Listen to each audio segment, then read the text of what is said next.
प्रश्न गरिराख्नु भएको छ केपी ओलीलाई। तपाईँले एउटा श्रद्धाञ्जली समेत व्यक्त गर्न सक्नु भएको छैन। तपाईँ कस्तो खालको अभिभावक हो? दर्शकबिन नमस्ते।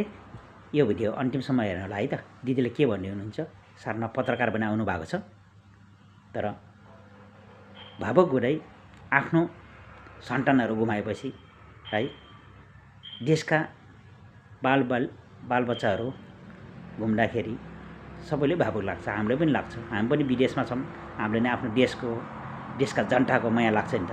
तर आज त्यो सोच्दैन छ हाम्रो देशको मान्छेले, देशमा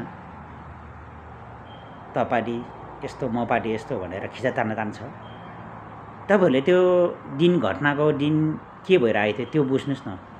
त्यो मासु भाततिर नलाग्नुहोस् के, प्लिज मासु भाततिर नलाग्नुहोस्, पैसा खानेतिर नलाग्नुहोस्।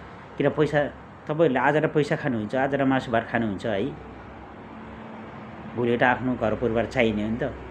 त्यही घर परिवार, आफ्नै घर परिवार भोलि पनि हत्या गरिन्छ टिपाबी। बुढेसकालको साह्रै गयो त। हामी त हाम्रो बच्चा मात्रै मारेन, देशलाई नै मारे होइन। 7 जुनीसम्म नि उहाँलाई बच्चाको मुख हेर्न नपाओस्, आफ्नो बच्चाको। धरारा बनाएको चाहिँ उहाँले गएर बनाएको हो र, धरा चाहिँ उहाँले गएर बनाएको र उहाँ त्यो चाहिँ लिने, अनि यो सरकारमा भएपछि यो पनि लिनु पर्यो। भोट हाल्नुभन्दा अगाडि हाम्रो मुख हेरिदिनुहोस्, हाम्रो त्यो चित्कार हेरिदिनुहोस्, कस्तो थियो त्यो बेलाको। बिन्ती छ यो पालि घन्टीमा भोट दिनु होला। म 2टा घर बनाएर दिन्छु, मेरो बच्चा फेरि फर्काएर ल्याएर दिन सक्नुहुन्छ उहाँले? उहाँको मेरो आमाको अक्सिजन, उहाँले त उहाँको आमा नि आमालाई छोडेर भाग्नु भएको र भाग्नु भएको, त्यही माथि उहाँको आमाले त आफ्नो उमेर बाँच्नु भयो, आफ्नो छोराको काखमा त्यसरी जानुभयो अहिले होइन। मेरो बच्चा त कहाँ, मेरो 22 वर्ष पनि भयो, 80 मङ्सिर 10 गते 22 वर्ष भयो मेरो बच्चा।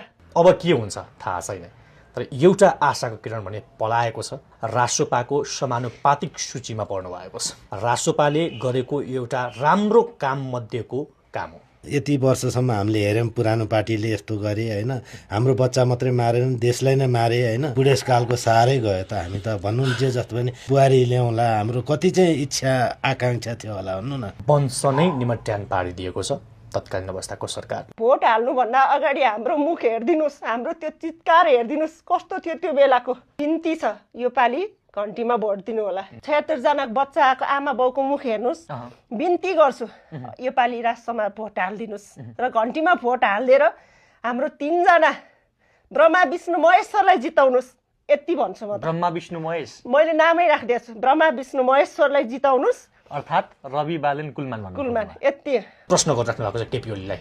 तपाईँले एउटा श्रद्धाञ्जली समेत व्यक्त गर्न सक्नु भएको छैन। तपाईँ कस्तो खालको अभिभावक हो? ओलीजीलाई चाहिँ त्यो एउटा के भने अलिकति पनि उहाँलाई हिन्ता बोध छैन।